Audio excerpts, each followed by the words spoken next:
Hola, ¿qué tal? Mi nombre es Diana Flores y el día de hoy les presentaré todo lo que aprendí en mi cuarto semestre de la materia de Estadística y Victimología de la Licenciatura de Derecho y Criminología del Instituto Rosario Castellanos.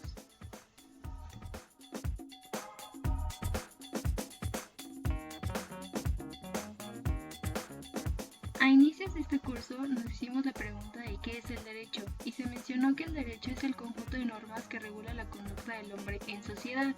Se mencionaron diferentes fuentes del derecho que son las reales, las formales y las históricas. Las reales se refiere a lo que es lo que da vida a algo y las formales son los modos de aplicación, ejemplo, la ley, las costumbres, jurisprudencias, entre otras. También las históricas, que es lo que nos da a hacer retomar el pasado en el campo del derecho.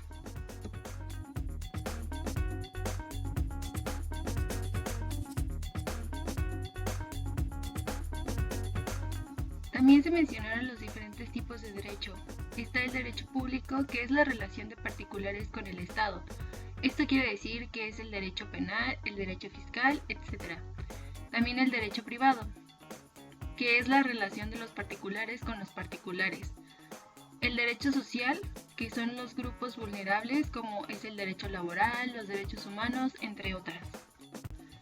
Bien, ahora pasaremos en ¿qué es la victimología? La victimología es el estudio científico de la víctima y el hecho delictivo.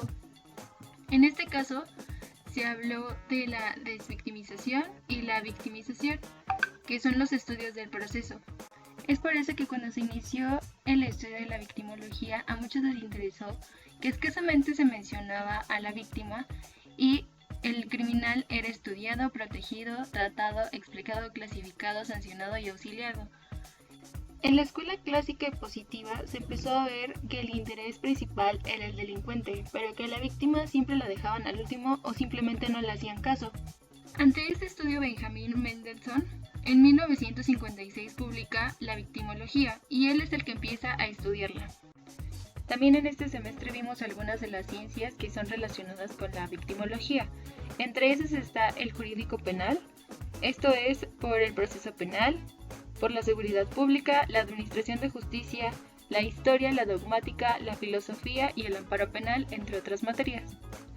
En esta misma entra la criminología, principalmente por la sociología, la antropología, la biología, la psicología, la estadística criminal, el derecho penitenciario, entre otras materias. Y por último, pero no menos importante, la criminalística.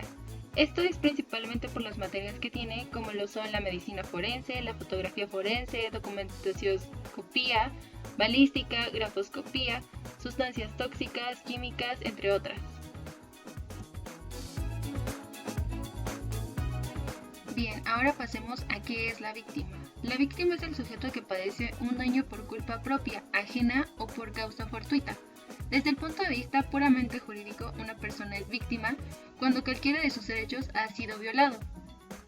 Es por eso que las posibilidades de convertirse en una víctima se dividen en dos. La primera es sin intervención humana, que se refiere a los desastres naturales o ataques animales, y la segunda es por conducta humana propia. Esta se refiere a la autovictimización.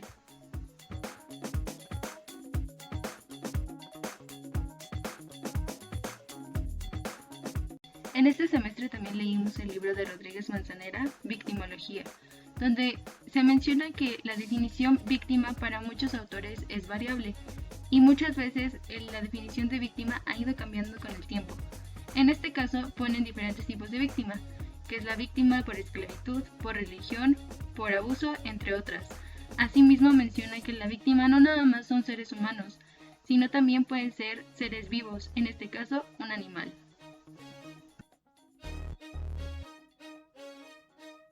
En este libro también se habla de la victimización, donde se menciona que hay tres tipos de victimización. La primaria es la que va dirigida contra una persona o un individuo en particular. La secundaria es la que padece grupos específicos, sea una parte de la población, y la terciaria va dirigida contra la comunidad en general, es decir, la punición toril. Asimismo, se habla de la victimidad, que es el conjunto de factores que predispone a una persona a un grupo de ser víctimas de los factores que provocan victimidad, que son el hombre mismo, la sociedad de naturaleza del Estado, ya sea normal o alterado. También se habló de la desvictimización. El proceso de desvictimización consiste en lograr que una víctima deje de serlo y que vuelva a recuperar control de su vida. Para llegar a la desvictimización es una serie de pasos, que obviamente esto lo haces con ayuda de alguna autoridad o de algún psicólogo. Relación víctima-victimario. ¿Qué es un victimario? Es aquel que por su accionar convierte a otro ser vivo en víctima. Es decir, es alguien que sufre algún tipo de daño por culpa de otro sujeto y por una situación azarosa. Las ideas de victimario y víctima, por lo tanto, funcionan por oposición. Entre estos ejemplos, ¿has dejado de frecuentar amigos o familia para evitar que la persona o la pareja se enoje? ¿Tienes menos energía para hacer tu actividad? Estas son algunas características de la víctima. Y ya para finalizar vimos la reparación del daño. Para empezar, ¿qué es un daño? El daño es el que equivale al menoscabo de deterioro de una cosa. En este caso hay dos tipos de daño, que es el daño material y el daño moral. El daño material se refiere al patrimonio de un tercero, y el daño moral se refiere a la afectación de una persona en sus sentimientos, afectos, creencias, decoro, honor, reputación, entre otras, así también como aspectos físicos y su vida privada. Las reparaciones del daño son dos: la resarción, que es la reparación del daño a cargo del delincuente, y la indemnización, que es la reparación del daño a cargo del Estado.